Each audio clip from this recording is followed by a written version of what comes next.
이 가운데서 신기수 전문가 의견부터 확인해 보겠습니다.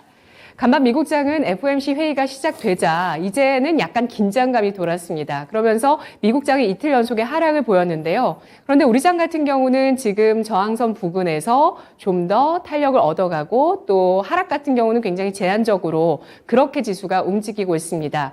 자, 오늘 시장의 반응들 또 금리의 민감도가 높다고 보셨는데 어떤 지표를 보여주실지 짚어주시죠.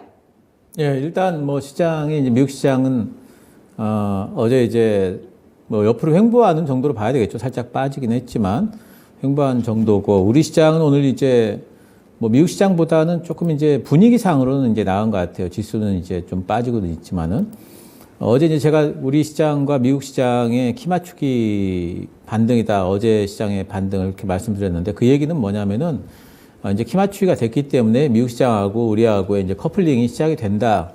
이렇게 보고 있어요. 그러니까 미국 시장이 빠지면 우리 시장도 빠질 거고요. 미국 시장이 올라가면 이제 같이 올라가고 그러겠죠.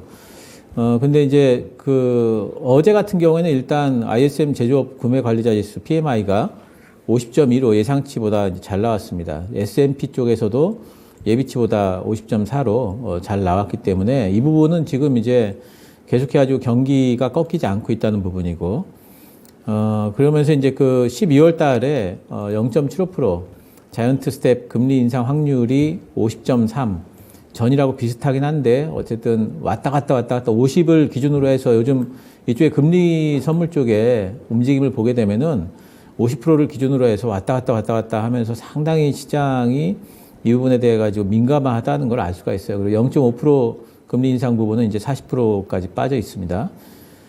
그래서 어제 같은 경우에는 뭐 이제 이렇게 구매 관리자 지수 잘 나오고 이러면서 이제 금리 인상 확률이 0.75 쪽으로 살짝 기우는 느낌은 있는데, 근데 그럼에도 불구하고 아직까지 FOMC의 12월 달 0.5%에 대한 것도 그렇게 뭐 기대를 저버리지는 않고 있어요. 아직까지도. 이제 그러면서 이제 어제 장중에 뭐 S&P 500이라든가 나스닥 움직임을 보게 되면은 아래쪽으로도 많이도 안 빠집니다. 근데 이제 S&P 500 자체를 보게 되면은 잠깐 좀 그림 보여주시면은요, 차트 좀 보여주시면은 지금 아래쪽에서부터 시작해, 요번에 나왔던 저점에서부터 본다면은 얼마까지, 한 12% 올랐어요.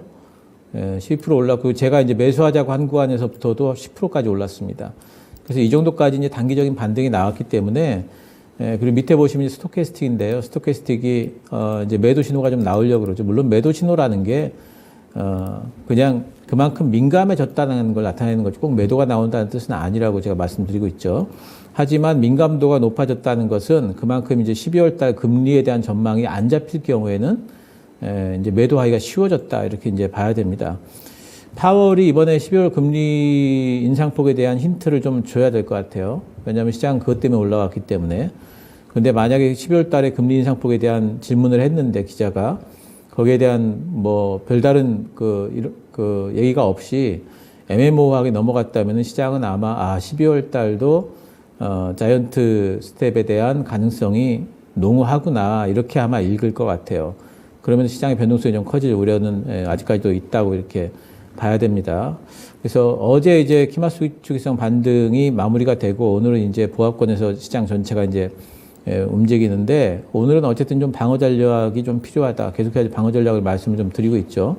시장이 생각보다 지금 뭐 굉장히 잘 돌고 있고, 실제로 보면은 시장이 지금 순환매 돈다고 보셔야 됩니다. 반도체 쪽 좋았다가 전기차 좋았다가 원전 어제 올랐다, 원전 오늘 빠지고, 뭐 오른손 100기 들어 1000기 들어 뭐 이거 지금 하고 있는 것처럼 계속해가지고 시장이 순환매를 지금 돌고 있어요. 그러면서 밑에 있던 낙폭과대주를 끌어올리기는 어느 정도 지금 이제 마무리가 좀 되고 있습니다. 그래서 이 부분에 더 가기 위해서는 이제 미국 시장이 더 가져야 돼요. 그래서 오늘이 이제 아마 분기점이 될 것 같습니다. 저는 큰 걱정은 안 하고 있는데, 이제 혹시 모를 리스크에 좀 대비는 좀 하셔야 될 것 같고, 관심 섹터는 뭐 같습니다. 2차전지 뭐 좀 짚어드리자면, 2차전지는 뭐 계속 외국인들이 올라갈 때는 제일 먼저 사고 빠질 때도 제일 먼저 팔고 하죠. 반등이 나올 걸로 보기 때문에 2차전지 쪽은 1순위고요. 또 조선 쪽도 요즘에 보면은 반등들이 기자재 쪽에 많이 나오다가 오히려 쉬는 구간에선 들어가셔야 돼요. 자동차도 지금 못 잡을 정도로 반등이 부품 쪽에서 나오다가 쉬고 있기 때문에 쉬는 구간 들어가셔야 되고요. 완성차 업체도 저는 이제 다음 주가 미국 중간선거가 있기 때문에 중간선거 지금은 바이든이 중간 선거에 완전 올인을 했기 때문에 뭐 IRA 법안에 뭐 피해 보는 거 이런 거 챙길 여지가 없죠. 근데 이제 그거 끝나고 나면은 동맹국도 챙겨야 되고 유럽도 챙겨야 되고 챙겨야 될 겁니다. 그래서 올라갈 거고요.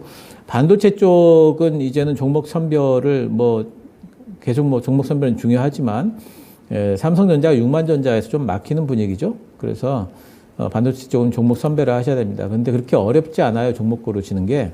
왜냐하면은 내년도 1분기에도 업종 그 업황 관계없이 실적이 지금 계속 좋아질 종목들이 상당히 많이 있습니다. 그래서 반도체 쪽도 종목 고르기 어렵지 않고요. 방산이 요즘에 반등이 좀 세게 나오고 있죠. 쉬는 구간 노려볼 수 있겠고 오히려 방산 쪽에는 좀 지금부터도 분할로는 잡아갈 수 있다고 봐요. 지금 구간도. 신재생 쪽에는 계속해가지고 괜찮을 걸로 보고 있습니다. 단지 이제 뭐 유럽 쪽에서 원자력 쓰겠다라고 그러니까 풍력 쪽 많이 빠져 있는데 저는 오히려 그런 부분들이 매수 기회로 지금 보고 있기 때문에 신재생도 계속해서 좀 봐야 된다 생각을 하고 있습니다.